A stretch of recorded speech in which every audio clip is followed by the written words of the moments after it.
আমি যে সূরাটা পড়েছি সূরাটার নাম হচ্ছে সূরা, কে পারবেন বলতে? কেউ খেয়ালই করেন নাই? সূরা নামল। সূরাটার নাম কি সবাই বলেন? সূরা নুন মিম লাম, এই তিনটা অক্ষর যারা বলছেন নামল বলছেন, আল্লাহ 30টা নেকি আল্লাহ তাআলা তাকে দিয়েছেন। সুবহানাল্লাহ। বাড়িতে গিয়ে ঘুমায় পড়েন, জোরে বলেন সুবহানাল্লাহ। হ্যাঁ, এইভাবে আওয়াজ দিতে হবে, আরো জোরে বলেন সুবহানাল্লাহ। যারা চলে গেছে নিঃসন্দেহে সকালবেলায় বলবে যে অনেক বড় একটা কিছু মিস করছে। আলহামদুলিল্লাহ, যেই আলোচনা এই সূরার মধ্যে আছে, আলহামদুলিল্লাহ। তাহলে সূরাটার নাম কি? সূরা নামল। নামল মানে কি? পিঁপড়া। নাহল মানে মৌমাছি, নামল মানে পিঁপড়া। পিঁপড়া, ছোট্ট একটা পিঁপড়াকে আল্লাহ তাআলা তুলনা করে একটা সূরা দিয়েছেন, বলুন সুবহানাল্লাহ। তাহলে আল্লাহ তাআলা, আল্লাহ রাসূল বলছেন এই পৃথিবী, আমরা যে এত কিছু মনে করি, আল্লাহ বলছেন এই পৃথিবী আমার কাছে একটা মশার ডানার পরিমাণও মূল্য নাই। আমরা মনে তো করি যে আমি অনেক কিছু, আমি মেলা কিছু, আমার ঠেকাই কিনা ক্ষমতা আছে, আমার ধরে কে? আল্লাহ বলছেন তুমি কিছুই না, খুলিকাল ইনসানা দাইফা, তোমার চাইতে বড় দুর্বল আর পৃথিবীতে। তোমার সকালবেলায় 2 বার পাতলা পায়খানা হইলেই তোমার অবস্থা টাইট। কথা বলেন ঠিক কিনা? তুমি এত বড় মস্তদে ছিলে, আজকে দেখো কুত্তাও তোমার কথা বলে না। কথা বলেন ঠিক কিনা? কুত্তাও তোমার নাম নিতে গিয়ে ঘৃণা করে, কুত্তাও মুখটা ফিরাইয়া অন্য দিকে নিয়ে যায়। কথা বলেন ঠিক কিনা? সূরা নামল। কোন সূরা? সূরা নামল। এখান থেকে একটু আলোচনা করা হবে। ও বন্ধু, এই পৃথিবীতে 4 জন বাদশা ছিলেন যাদেরকে আল্লাহ তাআলা স্পেশালি ক্ষমতা দিয়েছিলেন। কয়জন বাদশা? আমার সাথে বলেন, কয়জন? তুমি তো মাত্র বাংলাদেশের ছোট্ট একটা দেশের প্রধানমন্ত্রী, তুমি তো সিরিয়ার ছোট্ট একটা দেশের প্রধানমন্ত্রী। ওই যে বাশার আল আসাদ গেছে না, স্বৈরাচার গেছে না, স্বৈরাচার নিফাত যাক। কে স্লোগান কয় না কা? স্বাধীনতা জিন্দাবাদ। এই পৃথিবীতে 4 জন বাদশা ছিল যাদের ক্ষমতা ছিল মিনাল মাশরিকি ইলাল মাগরিব, সূর্য উদিত থেকে সূর্য অস্তমিত যাওয়া পর্যন্ত। ও বন্ধু, মিনাল কাফ ইলাল কাফ, সারা পৃথিবীর বাদশা ছিল 4 জন। তাদের মধ্যে আল্লাহ তাআলা ক্ষমতা দিয়ে দেখছেন যে কারা ক্ষমতা পেয়ে টিকে থাকে, আবার কারা ক্ষমতা পেয়ে ক্ষমতার অপব্যবহার করে। এই 4 জন বাদশার একজন বাদশা ছিল, তার নাম ছিল হযরত সুলাইমান আলাইহিস সালাম। নাম কি? নাম শুনছেন আপনারা? সবাই বলেন নাম কি? সুলাইমান আলাইহিস সালাতু সালাম। এই সুলাইমান নবী সারা পৃথিবীর বাদশা ছিলেন। আর একজন বাদশা ছিলেন, তার নাম ছিল বাদশা বখতে নসর। নাম কি? এই লোকটা মানুষের রক্ত দেখে মজা পাইতো। এই লোকটা মানুষের রক্ত দেখে মজা পাইতো। এই মানুষটা মানুষের রক্ত সুখে মজা পাইতো। আজকে কিছু ডাইনি দেখতে পেয়েছি যারা আলেম ওলামাদের রক্ত দিয়ে গোসল করেছে। কথা বলেন ঠিক কিনা? শাপলা চত্বরে আমরা দেখছি, আহা, ছোট্ট ছোট্ট হাফেজে কোরআনদেরকে ধূলিসাৎ করে দেওয়া হয়েছে, মাটির সাথে পিছিয়ে দেওয়া হয়েছে। ও বন্ধু, লাগবে ক্ষমতা। কথা কোন ঠিক কিনা? আল্লাহ বলছেন ক্ষমতা আমার হাতে, তোর হাতে না। ক্ষমতা কার হাতে? আল্লাহ বলছে আমার হাতে। তাই যদি না হইতো, যেই কথার জন্য ক্ষমতা গেছে, এই কথার জন্য একটা পাগলেরও ক্ষমতা যায় না। কথা কোন ঠিক কিনা? কারণ আল্লাহ মুখ দিয়ে আরবিতে একটা কথা বলেছিলাম, আলিম ক্লাসে আছে, আল মিকসারু কাল হাতিফুল লাইল। বাসাল ব্যক্তি রাত্রে বেলায় কাঠ সংগ্রহকারীর ন্যায়। যে বাসাল অতি বেশি কথা বলে, আছে না? আপনি যদি রাত্রে অন্ধকারে কাঠ কাটতে যান কাঠুরিয়া, তাহলে সাপে দংশন করবে। ঠিক কিনা? তো বলা হচ্ছে যে যে ব্যক্তি বাসাল, বেশি কথা কয়, কথা বলতে বলতে এমন এক কথা বলে ফেলে, তার ক্ষমতা নিয়ে টান পারাপারি শুরু হয়ে যায়। কথা কর ঠিক কিনা? আর একজন বাচ্চা ছিল, বাচ্চা নমরুদ। নাম কি? আল্লাহ তাআলা বিদায় করছে কি দিয়ে? এই মিয়া মশা না, তার আগে আরো কিছু কইছে, জুতার বাড়ি। কিসের বাড়ি? বউদের জুতার বাড়ি, হিল। মশাই কামড় দেয়, বউরে ডাক দেয়, কয় একটু মাথা টিপে দাও। মাথা টেপে, এখন রাত্রেবেলায় বউগুলি কয়, ও নমরুদ, হাত তো ব্যথা হয়ে গেছে, কি করা যায়? আমাদের কাঠের খরম আছে, তুমি যদি কিছু না মন করে জুতা দিয়ে আস্তে আস্তে বাড়ি দিই। নমরুদকে একটা বাড়ি দিয়ে দেখো তো। আস্তে করে বাড়ি দেয়, মশা চুপ করে থাকে। নমরুদ কয়, ভালোই তো লাগে, তাহলে বাইরেও।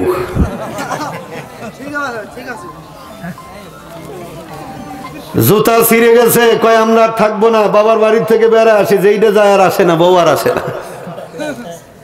একটা খাদেম রাখছে, কয় তোর কাজ হলো মাথা টিপা। খাদেম কয়দিন মাথা টিপে টিপে কয়, হুজুর আপনি যদি কিছু না মনে করেন, একটা সুন্দর করে শাল কাঠ দিয়ে খাইতে বানাই, আস্তে করে বাড়ি দিই। কয় টেস্ট করতো বাড়ি দিয়ে, আস্তে করে বাড়ি দিছে। কয় ভালোই তো লাগে, মজাই তো লাগে। কয় বাইরি। আচ্ছা বলেন, একজন মানুষ যদি রাত 12টা 1টার দিকে একটু বাড়িয়ে থামে, মশাও থামে, এইবার যেই বন্ধ করে মশা আর একটা কামড় দেয়, নমরুদ কয় বেটা কই? কয় হুজুর ঘুমাইছে। কয় বাইরিয়ে তাড়াতাড়ি। ঘুম নাই সে কয়দিন থাকা যায় বলেন তো দেখি? একদিন কয়, হয় নমরুদ তুই বাঁচবি, না হয় আমি বাঁচবো, তোর এই যন্ত্রণা থেকে আর বাঁচা যায়? এদেশের মুসলমানেরা অন্যায় সহ্য করতে করতে একটা পর্যায়ে দেওয়ালের সঙ্গে পিঠ থেকে গেছে। কয় হয় আমি বাঁচবো, না হয় তুমি বাঁচবে। জীবন দিয়ে দিয়েছে, তবু বাতিলের কাছে মাথা নত করে নাই, ঠিক কিনা? নমরুদের ওই হাইলো দারোয়ান যেইটাই বলেন, যেই রিস্ক নিছিল, এই দেশের জনগণ সেই রিস্ক নিছিল, কথা কন ঠিক কিনা? যদি কোনো কায়দায় ফসকে যাইতো, তাহলে না জানি এই ডাইনি কি করতো, কথা বলেন ঠিক কিনা? এইবার রাত্রেবেলায় এই খাইটিটা উঠে কয়, আজ হয় তুই বাঁচবি, না হয় আমি বাঁচবো। এইটা বলে এমন একটা বাড়ি মারছে, নমরুদের মাথা একবারে ফেটে 2 ভাগ হয়ে গেছে। সুবহানাল্লাহ। বাচ্চা সারা, কিসের বাচ্চা?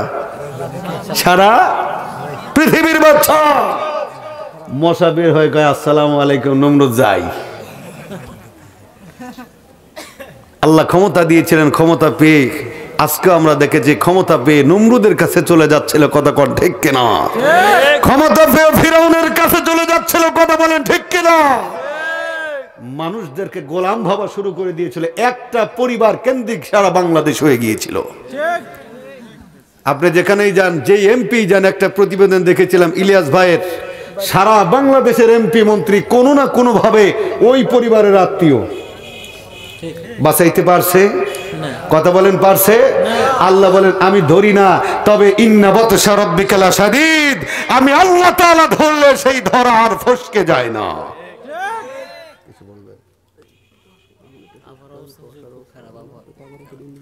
আচ্ছা ঠিক আছে, মাহফিল শেষ করতে হবে ভাই, তাবারক দেওয়া হবে আপনাদের। হ্যাঁ শেষ করবো না, চলবে আর কয়েক মিনিট, আর একটু চলবে। ও ভাই আর একটু চালাই 10 মিনিট। আপনারা ঘুমান গা ভাই, আপনারা ঘুমান গা। একটা তাকবীর দিন, লিল্লাহি তাকবীর। তাহলে সারা পৃথিবীর বাচ্চার একজনের বাচ্চা বলতেছিলাম, নাম সুলাইমান। নাম কি? উনি পৃথিবী ভ্রমণ করতেন একটা ঘোড়া নিয়ে। কি নিয়ে? ঘোড়ায় চড়ে পৃথিবী ভ্রমণ করতেন, শৌখিন ছিলেন। একদিন উনি ঘোড়ার খেদমত করতে করতে হঠাৎ করে আসরের নামাজ কাজা হয়ে গেছে। কোন নামাজ? আমি গত বছর এক মাহফিলে গিয়েছিলাম, সেখানে চেয়ারম্যান সাহেব বলতেছে, বক্তৃতা দিতে গিয়ে বলতেছে যে চেয়ারম্যান হবার আগেই তো ভালো ছিলাম, এখন চেয়ারম্যান হয়ে নামাজ পড়তে পারি না। আল্লাহ রাসূল বলছেন, হব্বুদ দুনিয়া রাসু কুল্লি খতিয়া, মানুষ যত অপরাধ করে, অপরাধের মূল হচ্ছে দুনিয়ার মহব্বত, ঠিক কিনা? সুলাইমান নবী দেখে আসরের নামাজ কাজা হয়ে গেছে, এমন সময় কয়, ঘোড়া তোর জন্য আমার আসরের নামাজ কাজা হয়ে গেল, যা আজকের থেকে আমি তোরে আর রাখবো না। ঘরের মধ্যে গিয়া একটা তরবারি নিয়ে এসে ঘোড়ার 4 পায়ে আঘাত করে পা 4টেই কেটে ফেললেন। মুহূর্তের মধ্যে ঘোড়া মারা গেল। মনটা বেজার। আল্লাহ ডাক দিয়ে কয়, সুলাইমান মন বেজার। আল্লাহ নবী সুলাইমান ডাক দিয়ে কয়, আল্লাহ ঘোড়ার মায়ায় পরে আসরের নামাজ কাজা হয়ে গেছে। আল্লাহ বলছেন, সুলাইমান তোমার এত শখের ঘোড়া তুমি দুনিয়ার থেকে বিদায় করে দিলে, মরে গেল। ওগো সুলাইমান তোমার মনটা বড় বেজার। সুলাইমান ডাক দিয়ে কয়, আল্লাহ আসরের নামাজ কাজা হয়ে গেছে। আল্লাহ আমার ঘোড়াটারে আমি দুনিয়ার থেকে বিদায় করে আমি দেখা দিতে চাই, আল্লাহ তোমারে আমি ভালোবাসি। আল্লাহ ডাক দিয়ে কয় সুলাইমান না আমারে ভালোবাসো, পরীক্ষায় পাশ করে গেছো ও সুলাইমান শুনে রাখো, আমি আল্লাহ তাআলা তোমার একটা পুরস্কার দিলাম, আমি আল্লাহ তাআলা তোমার একটা পুরস্কার দিতে চাই। ও সুলাইমান আজকের থেকে তোমাকে ঘোড়ার পালন করা লাগে, খাবার দেওয়া লাগে, আজকের থেকে পৃথিবী ভ্রমণ করার জন্য এমন একটা যানবাহন তোমারে আমি দিলাম, যেই যানবাহনের কোনো খাবারের ব্যবস্থা লাগবে না, যেই যানবাহনের কোনো খাবার লাগবে না, যেই যানবাহনের কোনো তেল লাগবে না, কোনো পেট্রোল লাগবে না। ওরে সুলাইমান শুনে রাখো, অলি সুলাইমান রিহা কুদুহা শাহরু অরওয়াহুহা শাহরু। ও সুলাইমান আমি তোমাকে এমন একটা তত্ত্ব দান করলাম, এমন একটা সিংহাসন দান করলাম, যেই সিংহাসনটা 4 বর্গ মাইল পর্যন্ত একটা সিংহাসন দান করলাম, 4 বর্গ মাইল নিয়ে একটা সিংহাসন। ওরে সুলাইমান সকালবেলায় এই সিংহাসনকে তুমি বলবা সিংহাসন অমুক জায়গায় আমার নিয়ে যাও। ও সুলাইমান বাতাসকে তোমার আনুগত্য করে দিলাম, সকালবেলায় বলার সঙ্গে সঙ্গে মুহূর্তের মধ্যে 1 মাসের রাস্তা তোমারে নিয়ে যাবে। বলুন সুবহানাল্লাহ। কয় মাসের? 1 মাসের রাস্তা তোমারে নিয়ে যাবে। এই সিংহাসনের মধ্যে 4 বর্গ মাইলের মধ্যে যত মানুষ ইচ্ছা তুমি উঠাবা, তোমার মন্ত্রী পরিষদ তুমি উঠাবা, তোমার নেতা নেত্রী উঠাবা, সবাইকে উঠাবা। সুলাইমান এই তত্ত্ব চলতে গিয়া শুধু বলবা তত্ত্ব চল আর চলতে শুরু করবে। আরে সুলাইমান তোমার যেখানে যাওয়া প্রয়োজন তুমি চলে যাবে। ও বন্ধু সুলাইমান আলাইহিস সালাতু ওয়াস সালামের রাজধানী ছিল সিরিয়া। কোথায়? সিরিয়ার থেকে একদিন চিন্তা করলেন, ও বন্ধু স্বল্প সময়ের মধ্যে আমি শেষ করে দেব, যেহেতু আসছে একটু কথা বলতেই হবে। আল্লাহ নবী সুলাইমান আলাইহিস সালাতু ওয়াস সালাম সিরিয়ার থেকে রাজধানী থেকে একদিন চিন্তা করলেন পৃথিবীর দক্ষিণ রাষ্ট্রটা একটু ঘুরে আসি। এই চিন্তা করে ওনার সিংহাসন নিয়ে উড়াল দিলেন, জমিন থেকে 9 মাইল উপর দিয়ে ওনার সিংহাসন নিয়ে চলে যাচ্ছে। যেতে যেতে যেতে যেতে বাইতুল মুকাররম চলে গেলেন। বাইতুল মুকাররমে গিয়া উনি হজ করলেন, বাইতুল মুকাররমে গিয়া তিনি তাওয়াফ করলেন। তাওয়াফ করার পর আল্লাহর নবী সুলাইমান আলাইহিস সালাতু ওয়াস সালাম এইবার বিদায় নিচ্ছেন। এইবার যখন বিদায় নিচ্ছেন জমিন থেকে 9 মাইল উপর দিয়ে নবী সুলাইমান আসতেছে। 9 মাইল উপর দিয়ে যখন আসতেছে আল্লাহ নবী সুলাইমান আলাইহিস সালাতু ওয়াস সালাম হঠাৎ করে ও বন্ধু সাবা নগরীর উপর দিয়ে চলে আসতেছে। মরুভূমির থেকে 9 মাইল উপর দিয়ে আসতেছে। এই মরুভূমির ভিতরে একদল পিপিলিকা, সূরার নাম কি? সূরার নাম হচ্ছে নামল। একদল পিপিলিকা এই জমিনের মধ্যে ঘোরাফেরা করতেছে। নবী সুলাইমান আলাইহিস সালাতু ওয়াস সালাম ও বন্ধু যখন এই 9 মাইল উপর দিয়ে চলে যাচ্ছে, জমিনের উপরে পিঁপড়ার দলেরা ঘোরাফেরা করতেছে। পিঁপড়ার যিনি রানী ছিলেন, যিনি সর্দার ছিলেন, এই রানী চিন্তা করছে সুলাইমান তো জমিন দিয়ে ঘোড়া নিয়ে আসে, আজকেও মনে জমিন দিয়ে ঘোড়া নিয়ে আসতেছে। রানী পিপিলিকা, যেই সর্দার পিপিলিকা ডাক দিয়ে বলতেছেন, ইয়া আইয়াতুহান নামলু উদখুলু মাসাকিনাকুম, ও পিঁপড়ার দলেরা তোমরা তাড়াতাড়ি গর্তের মধ্যে ঢুকে যাও, তাড়াতাড়ি করে তোমরা তোমাদের আবাসস্থলে চলে যাও। কারণ কি ওই যে সুলাইমান আসতেছে, লা ইয়াহদিমান্নাকুম সুলাইমানা ওয়া জুনুদুহু ওয়া হুম লা ইয়াশউরুন, সুলাইমান নবীর পায়ের ঘোড়ার পায়ের নিচে পড়ে তোমরা মারা যাবে। তোমরা জানো না সুলাইমান নবী বিনা কারণে কাউরে মারে না, তার অজান্তেই আমরা মারা যাব। আল্লাহ নবী সুলাইমান আলাইহিস সালাতু ওয়াস সালাম পৃথিবীর সমস্ত মাখলুকাতের ভাষা বুঝতেন। পিঁপড়া এই জমিনের মধ্যে আস্তে আস্তে করে পিঁপড়ার রানী তার পিঁপড়াদেরকে বলতেছে। সুলাইমান নবী 9 মাইল উপর থেকে পিঁপড়ার এই কথাটা শুনে ফেলেছে। পিঁপড়ার কথা শুনে আল্লাহর ডাক দিয়ে, আল্লাহ আমি সুলাইমানের ব্যাপারে পিঁপড়ায় কি বলে? পিঁপড়ায় কি বলে? আয় আল্লাহ তাআলা, আমি সুলাইমান নাকি বিনা কারণে কাউরে মারি না, বিনা কারণে কাউরে হত্যা করে না। আল্লাহ, এই পিঁপড়ার সঙ্গে আমি যদি কথা না বলে যাই তাহলে বড় বড় অন্যায় হয়ে যাবে। এইবার ডাক দেয়া কয়, ও বাতাস, তাড়াতাড়ি পিঁপড়ার কাছে নিয়ে যাও, আমি আমার পিঁপড়ার সঙ্গে একটু কথা বলতে চাই। আল্লাহ নবী সুলাইমান আলাইহিস সালাম 9 মাইল উপর থেকে নেমে আসতেছে পিঁপড়ার কাছে, কারণ পিঁপড়ায় বলেছে সুলাইমান বিনা কারণে কাউরে মারে না, কাউরে হত্যা করে না, ঠিক কিনা? কিন্তু আজকে আমরা এদেশে দেখেছি কারণ নাই, অকারণ নাই মানুষ তো হত্যা করে, হত্যা করার পর লাশের উপরে ড্যান্স দেয়, তবু বিচার হয় না। বিশ্বজিৎ নামক বিশ্বজিৎ হিন্দু মানুষ, মুসলমান ভেবে, একটা দলের নেতা ভেবে একজন হিন্দুকে দুনিয়ার থেকে বিদায় করে দিছে। কথা বলেন ঠিক কিনা? নবী সুলাইমান আলাইহিস সালাম এইবার নামলেন, নামার পরে পিঁপড়াদের সঙ্গে কথা বলতেছে। বলতে বলতে হঠাৎ করে ওনার মনে হলো আমি এখানে 2 রাকাত নামাজ পড়ে যাই। 2 রাকাত নামাজ পড়ে বিদায় নিই। নামাজ পড়বেন সুলাইমান। ও বন্ধু, ভালো কিছু হইলে সেখানে নামাজ পড়ে আল্লাহ শুকরিয়া আদায় করতে হয়, ঠিক কিনা? কিন্তু আমাদের দেশে দেখি মাঝে মাঝেই খবর পাওয়া যায়, হুজুর অমুক বাড়ি গাজীর গান হচ্ছে। কারণ কি? কয় অমুক নিয়ত করেছে, অমুক মান্নত করেছে, সন্তান হলে গাজীর গান দিবে। আছে না? আল্লাহ নবী সুলাইমান 2 রাকাত নামাজ পড়বেন। কয় রাকাত? ওই সিংহাসনে সব ছিল, কিন্তু পানির ব্যবস্থা ছিল না। ওনার যখন কোনো পানির প্রয়োজন হইতো, উনি যখন সিংহাসনে উড়ে যাইতেন, ওই সিংহাসনের উপরে কোনো ছাতা ছিল না। মেঘের সূর্যের আলো সুলাইমান নবীর গায়ের উপর যেন না পড়তে পারে, এই জন্য ওনার ওই মাথার উপর দিয়ে একদল বিশেষ ধরনের পাখি উড়ে যাইতো, ছায়া দিয়ে যাইতো, যেন তার গায়ে কোনো সূর্যের আলো না পড়ে। এই পাখিদের মধ্যে একজন পাখির এক একটা কাজ ছিল। একটা পাখি ছিল, যেই পাখির কাজ ছিল কোথাও যদি পানির প্রয়োজন হয়, ওই পাখির জমিনের 3 মাইল উপর থেকে জমিনের দিকে তাকাইলে ওই পাখি পানির খবরও বলে দিতে পারত। কয় মাইল? 3 মাইল উপর থেকে পাখি যদি নিচে তাকাইতো, জমিনের কত নিচে পানি আছে বলতে পারত। আমার ভাইয়েরা, বাবাজিরা আমার, আল্লাহ নবী সুলাইমান এবার নামাজ পড়বেন 2 রাকাত। ডাক দিয়ে কয়, পাখিটা কই? পাখির নাম ছিল হুদহুদ পাখি। নাম কি? নাম কি? এ আমার হুদহুদ পাখিটা কই?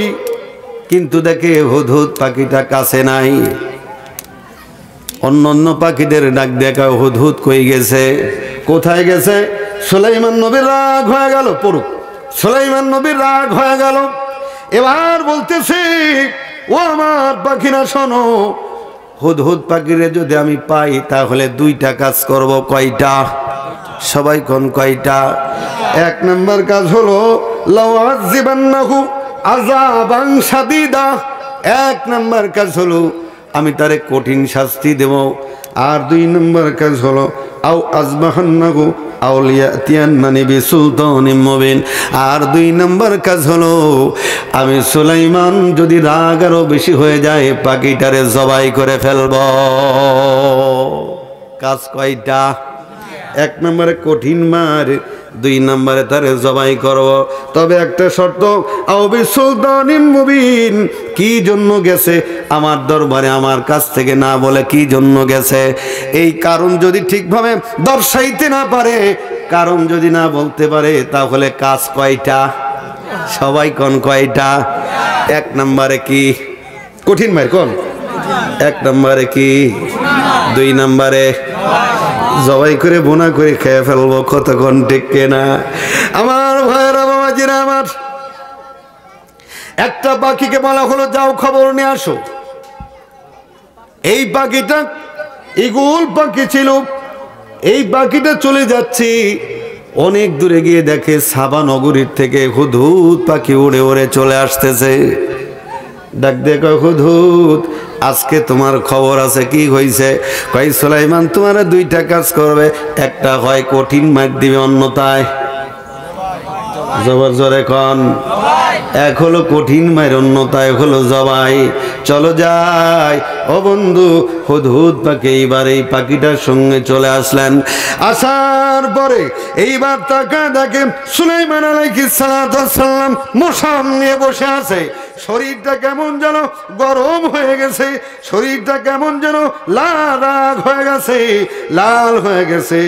ডাক দিয়ে কয়, হুদহুদ রে কই গিয়েছিলা, কোথায় গিয়েছিলা? তোমারে দুইটা কাজ করব, তুমি জানো না? কয় হুজুর শুনছি, এক হলো কঠিন মার দিব, আর এক হলো জবাই করে ফেলবো। হুদহুদ বলেছেন কারণ কি? কয়েকটা কারণ, একটা কারণ আমার কাছে না বলে গেছো।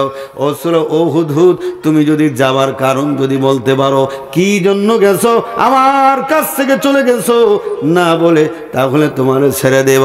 বলার সঙ্গে সঙ্গে বলতেছেন, সুলাইমান এত লাফালাফি করেন না, এত কারণ খোঁজেন না, আমি এমন এক কারণ নিয়ে আসছি, এমন এক খবর নিয়ে আসছি গো সুলাইমান, যে এই খবর আপনি কোনোদিন শোনেন নাই। হুদহুদ পাখির এখন দেখে মশাম বাড়ি গেছে। কয়, আমি এমন এক খবর আনছি রে সুলাইমান, তুমি যদি শোনো তোমার মাথা টাল হয়ে যাবে, মাথা পাগল হয়ে যাবে। নবী সুলাইমান কয়, মার খাওয়ার ডরে এমন কথা কও, জবাইয়ের ভয় আবুল তাবুল শুরু করো। কয় না। কয় কি খবর আনছো বলো। কয়, সুলাইমান রে, আপনি যখন পিঁপড়ার সঙ্গে কথা বলতেছিলেন, আমি চিন্তা করলাম এলাকায় একটু ঘুরে দেখি। আমি ঘুরতে ঘুরতে ঘুরতে ঘুরতে আকাশের কাছে চলে গেলাম। ওই আকাশ বাবুর গিয়ে দেখি ওখানে আমার মতো একটা হুদহুদ পাখি ঘোরাঘুরি করে। ওই হুদহুদ পাখি আমারে ডাক দিয়ে কয়, বেটা তোমার বাড়ি কই এলাকায় নতুন নাকি? আমি বললাম হ নতুন। কয়, তুমি আমারে চেনো না? আমি ভাব নিয়ে বলছি, আমি হলাম সারা দুনিয়ার প্রেসিডেন্ট সুলাইমানের হুদহুদ পাখি। আমারে ডাক দিয়ে কয়, ওই হুদহুদ পাখি আমারে ডাক দিয়ে কয়, বেটা তুমি কিসের সুলাইমানের হুদহুদ? এই দেশে আবার সুলাইমান কিডা?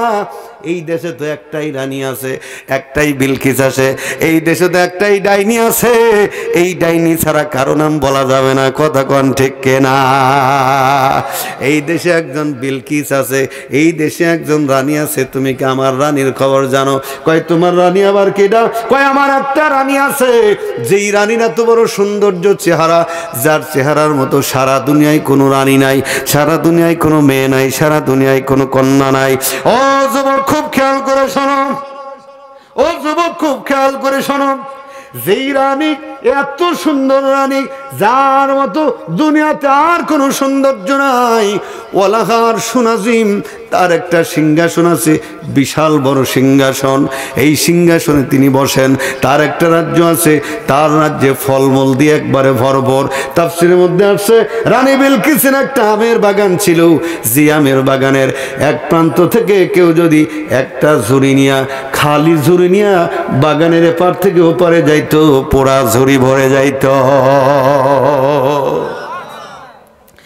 এইবার হুদহুদ বলতেছেন, ইন্নী ওয়াজাদতু, নবী সুলাইমান, আমি সেখানে গেলাম, ওয়াজাদতু, আমি সেখানে গিয়ে পাইলাম, ইমরাতুন, একজন নারী, একজন মহিলা পাইলাম, ওয়ালাহা, আমি সেখানে গেলাম, আমি সেখানে একটা মহিলা পাইলাম, তামলিকুহুম ওয়া উতিয়াত মিন কুল্লি শাই, সেখানে একজন রানী পাইলাম, সে সারা দেশের রানী, সারা দেশের প্রধানমন্ত্রী। ওগো সুলাইমান, শুধু প্রধানমন্ত্রী না, ওয়ালাহা আরশু নাজিম, তার বিশাল একটা আরশ আছে, বিশাল একটা কুরসি আছে। ও সুলাইমান, আমার সবচাইতে বড় কষ্ট লাগলো, সবচাইতে বড় দুঃখ লাগলো, আমি সেখানে যাবার পর একটা জিনিস আমি দেখলাম, অজাতুহা, আমি সেখানে গিয়ে পাইলাম, কওমুহা, ওই দেশের লোকদেরকে আমি পাইলাম, ইয়াসজুদুনা লিশ-শামসি মিন দুনিল্লাহ, ওই দেশের মানুষগুলি সূর্যের পূজা করে, ওই দেশের মানুষগুলি চন্দ্রের পূজা করে, ওই দেশের মানুষগুলি আল্লাহ তাআলার একত্ববাদের স্বীকার করে না, পূজা নিয়ে ব্যস্ত আছে গো। ওগো মুসলমান, একটা পাখি সে বুঝতে পারে পূজা করা যাবে না, মূর্তি বানানো যাবে না, অথচ আমরা বাংলার জমিনের মুসলমান বুঝতে পারি না। ঠিক কিনা? মূর্তি আর মূর্তি, ঘরে মূর্তি, বাইরে মূর্তি, অফিসে মূর্তি। কথা কর ঠিক কিনা? নবীর প্রথম কাজ ছিল মক্কা বিজয় করার পরে মূর্তি ভাঙ্গা। কি ভাঙ্গা? রাসূল মূর্তি ভাঙ্গার জন্য আসে, গড়ার জন্য আসে নাই। আমার ভাইরা বন্ধুরা, আমার সুলাইমান কয় বাউতাবাদীর জায়গা পাও না। ভয় কি? জবাই না হয় কঠিন মার। কষ্ট হচ্ছে আপনাদের? জবাই না হয় কঠিন মার। তুমি কি প্রমাণ দিতে পারবে? প্রমাণ দিতে পারলে তো হয় নাকি? মুখে বললে তো হ্যাঁ পারবো। কি পারবা? কই আপনি যা বলেন আমি সেই প্রমাণ দিতে পারবো।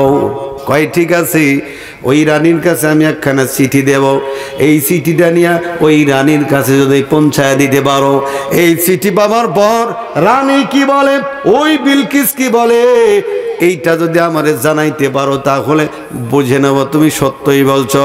আর যদি না পারো তাহলে বুঝে নেব তুমি মায়ের আর জবাইয়ের ভয়ে বানায় বানায় কথা বলতেছো। কথা বলেন ঠিক কিনা? ভাই ঠিক আছে, চিঠিখানা আপনি দেন, চিঠিটা লিখে দেন। আমার বন্ধুরা, ভাইরা আমার, 114টা সূরায় আল্লাহ তাআলা 113টা সূরার প্রথমে বিসমিল্লাহ দিয়েছেন, একটা সূরার প্রথমে বিসমিল্লাহ দেন নাই। এই সূরাটার নাম কি বলেন তো দেখি?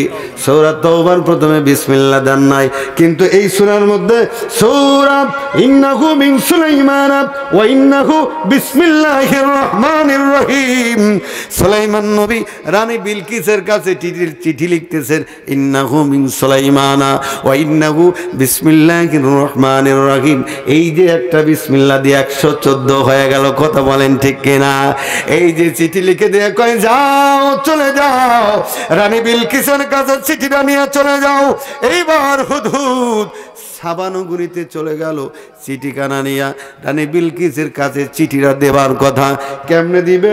রানী বিলকিস যেই ঘরের মধ্যে ঘুমায়, যেখানে মশা পর্যন্ত যাওয়া নিষেধ, এত বড় সিকিউরিটির মধ্যে ঘুমায়, উনি ঘুরে ঘুরে দেখে একটা জায়গা আছে যেইটা ভেন্টিলেটর বলে, ওই দিক দিয়ে সূর্যের হাওয়া আসে, ওই দিক দিয়ে সূর্যের আলো আসে, বাতাস আসে। এইবার গিয়ে দেখে ছোট্ট পাখি হুদহুদ গিয়ে দেখে রানী বিলকিস ওই কামরার মধ্যে ঘুমাচ্ছে। এইবার কয় সুলাইমান, আমি তোমার চিঠিটা রানী বিলকিসের হাতে দেব না, এমন জায়গায় দিব যেই জায়গায় দুনিয়ার কোনো মানুষ দিতে পারে না। আস্তে করে গিয়া এইবার হুদহুদ পাখি রানী বিলকিসের বুকের উপরে চিঠি রাইখা জাগা মতো পজিশন নিয়ে বসে আছে। কারণ হলো কি বলে, চিঠি পাওয়ার পরে কি বলে এইটা না জানে গেলে পরেও তাহলে দুইটা শাস্তি। কথা কন ঠিক কিনা? কয় শাস্তি? কঠিন মারে না হয় মোনাজাত করে দেবো? হ্যাঁ চলবে?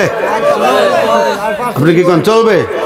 একটা তাকবীর লিল্লাহি তাকবীর, মাশাআল্লাহ, নারে তাকবীর। আমার ভাইরা বন্ধুরা আমার, রানী বিলকিসের ঘুম ভেঙে গেছে। মুরব্বী, রানী বিলকিস ঘুমে উঠে পড়ছে। হ্যাঁ ঠিক আছে, রানী বিলকিসের ঘুম ভেঙে গেছে। ঘুম থেকে উঠে থাকে চিঠি। কে রে? এখানে মশা আসা নিষেধ। কে দিল চিঠি? এখন দেখে ইন্নাহু মিন সুলাইমান ওয়া ইন্নাহু বিসমিল্লাহির রহমানির রহিম। বুদ্ধিমতী মহিলা বুঝে ফেলছে এইটা একজন নবীর পক্ষ থেকে দিয়েছে। এইবার লোকদেরকে তাড়াতাড়ি জরুরি বৈঠক বসা, ডাক দিয়ে কয় কে আসো? এই যে চিঠি দিছে একজন নবী সুলাইমান নামক, উনি একজন নবী, নবী ঘোষণা করছে। আমরা তো কোনো নবী টবীরে চিনি না। ও বন্ধু, এই দলের মধ্যে রানী বিলকিসের 12,000 সেনাপতি ছিল। কয় হাজার? 12,000 সেনাপতি। প্রত্যেক সেনাপতির আন্ডারে আবার 12,000 সেনা ছিল। এত বড় বাহিনীর এই সেনাদের মধ্য থেকে একজন সেনা, সে মনে মনে রানী বিলকিসকে বড় ভালোবাসত। এইবার কয় হায় হায় সর্বনাশ, সুযোগ একটা যায়, লাভ দিয়ে তরবারি বাহির করে কয়, নাম ছিল মানজার। মানজার কয় রানী বিলকিস আমারে হুকুম দাও, আমি যাব, এই যে আমার বাহিনী নিয়ে যাব, সুলাইমানকে ধরবো, গাছের সাথে বাঁধবো, গাছের সাথে বাইদিয়ে সুলাইমানরে ছুলে ফেলবো।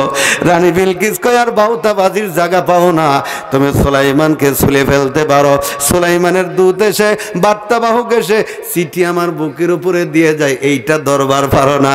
আর সুলাইমানরে ছুলে ফেলবে তোমার মতন বাউতাবাজি আর নাই। কয় কি করা যায়? কয় যা করার আমারই করতে হবে। চলে যাও আমার গুদুম ঘরে, ওখান থেকে 1000 স্বর্ণের ইট নিয়ে আসো। আমি জানি যারা নবী রাসূল হয় দুনিয়াতে তাদের লোভ থাকে না। কি থাকে না ও বন্ধু? তাদের লোভ থাকে না। আল্লামা দেলোয়ার হোসেন সাইদি যদি চাইতো এই দেশের পীর হয়ে থাকবে, ও বন্ধু কোটি কোটি টাকার মালিক হয়ে যাইতে পারত, লক্ষ লক্ষ কোটি টাকার মালিক হয়ে যাইতে পারত, কিন্তু দুনিয়া চাই নাই। ওয়ালাল আখিরাতু খায়রু ওয়া আবকা। আল্লাহ বলছেন দুনিয়ার চাইতে আখিরাত উত্তম, আখিরাত উত্তম। জীবন দিছে তবু দুনিয়ার দিকে চাই না।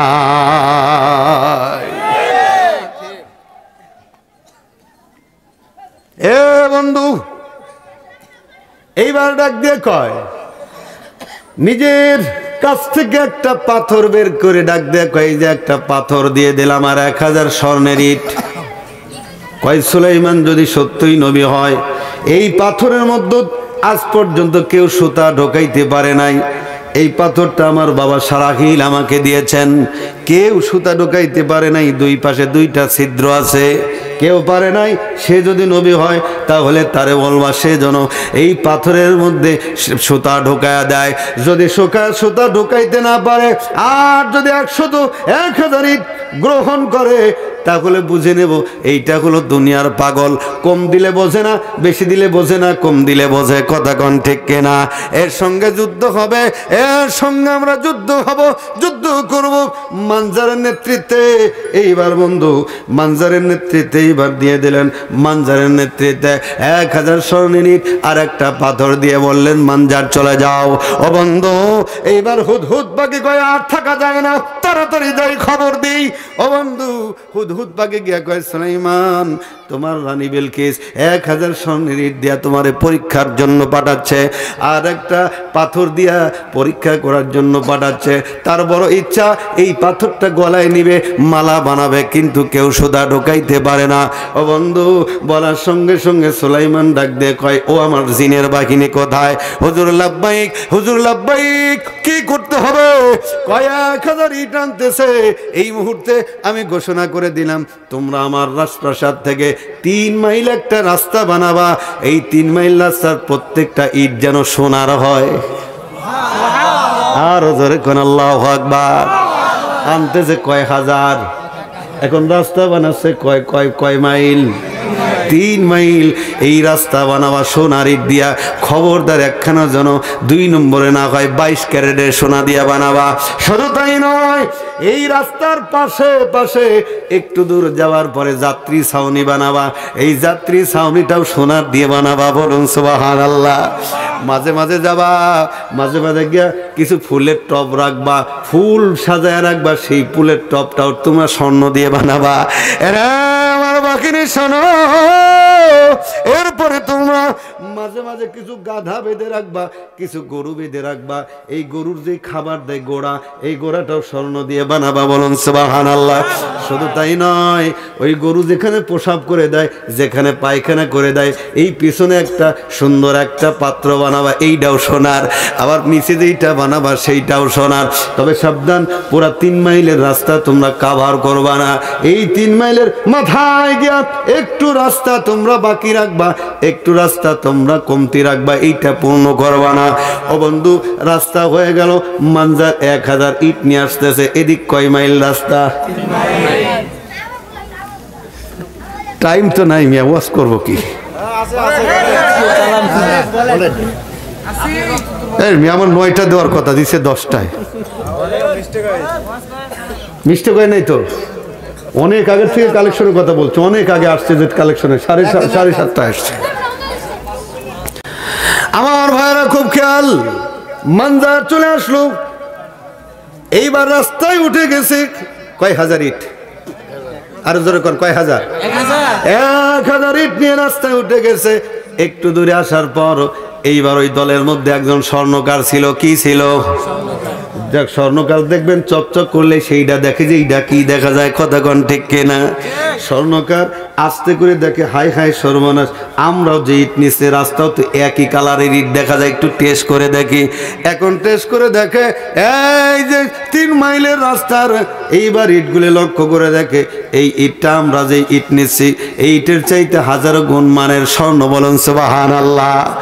ডাক দিয়ে কয় মানজার কই যাও? কয় নবী সুলাইমানের কাছে যাই। কি নিয়ে যাও? কয় 1000 ইট নিয়ে যাচ্ছি রে মানজার। কয় তুমি যদি 1000 ইট নিয়ে যাও তাহলে নবী সুলাইমান রাস্তায় কি বিছায়া রাখছে? কয় মানজার তোমার কথা বুঝতে পারি না। মানজার ডাক দিয়ে কয় তোমার কথা বুঝতে পারি না। এই স্বর্ণকার বলে মানজার তুমি যে ইট নিয়ে যাচ্ছ ও মানজার তোমার চাইতে শতগুণের ভালো রেট নবী সুলাইমান দেখো রাস্তায় বিছায়া রাখছো। কয় বুঝলাম না। কয় বুঝলে না, তুমি নিশ্চয় 21 বা 20 ক্যারেটের ইট আর নবী সুলাইমান 22 ক্যারেটের সোনা দিয়া রাস্তা বানাইছে। নবী সুলাইমান এত সুন্দর রাস্তা বানাইছে রে মানজার। মানজার কয় তাই নাকি? এইবার মানজার লক্ষ্য করে দেখে হাই হাই গরু দেখা যায়, গরুর গুড়া দেখা যায়। মানজার কয় এই স্বর্ণকার দেখ তো গরুর গুড়া কি দিয়ে বানাইছে। আস্তে করে গোড়ার কাছে যায়, কয় হুজুর এইটাও তো স্বর্ণের। আল্লাহু আকবার কোন। মানজার কয় দেখ তো পোশাক করে দেয় নিচে একটা দেশ ওইটা কি? কয় হুজুর এটাও তো স্বর্ণের দেখা যায়। মানজার কয় আর যাওয়া যায় না, আর যাওয়া যায় না। আবার আর একজন কয় হুজুর যেহেতু রানী পাঠাইছে আপনাকে যাইতেই হবে, চলেন যাই। আর একজন ডাক দেখ কয় মানজার একটা জিনিস খেয়াল করছো নাকি? কয় কি? ও মানজার ওই যে তাকায় দেখো মনে হচ্ছে রাস্তার মাথার থেকে কিরাদিন ইট উঠায় নিয়ে গেছে, ইট চুরি করে নিয়ে গেছে। রাস্তা ক্লিয়ার হয় নাই। যেই লোক এত রাস্তা করা পারে সেই লোক তো রাস্তাও পুরাও করা পারে। ও মানজার ওই দেখো মনে হচ্ছে কিরাদিন ইট উঠে নিয়ে গেছে। ও মানজার এখন যদি আমরা 1000 ইট নিয়ে নবী সুলাইমানের দরবারে যাই আর সুলাইমান যদি ডাক দেয়া কয় তোমরা তো আমার ভালো রাস্তাই ছিল, আমার রাস্তার ইট চুরি করে আনছো, এই কথা বলে যদি মার শুরু করে ও মানজার বলো দেখি কি করা যায়। মানজার ডাক দেয়া কয় কি করব? কয় তাড়াতাড়ি যদি বাঁচবার চাও তাহলে 1000 ইট সুলাইমানের কাছে নেওয়া লাগবে না, রাস্তা ঠিক করো। আল্লাহু আকবার বলেন।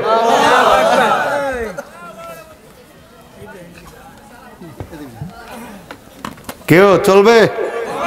হ্যাঁ আমি জানি তো। রাস্তা ঠিক করো। রাস্তা ঠিক করে মানজার চলে গেছে। মানজার ওই রাস্তার কাছে দাঁড়ায় আছে। এখানে সুলাইমান নবীর স্টেজ, বিশাল একটা আরশ।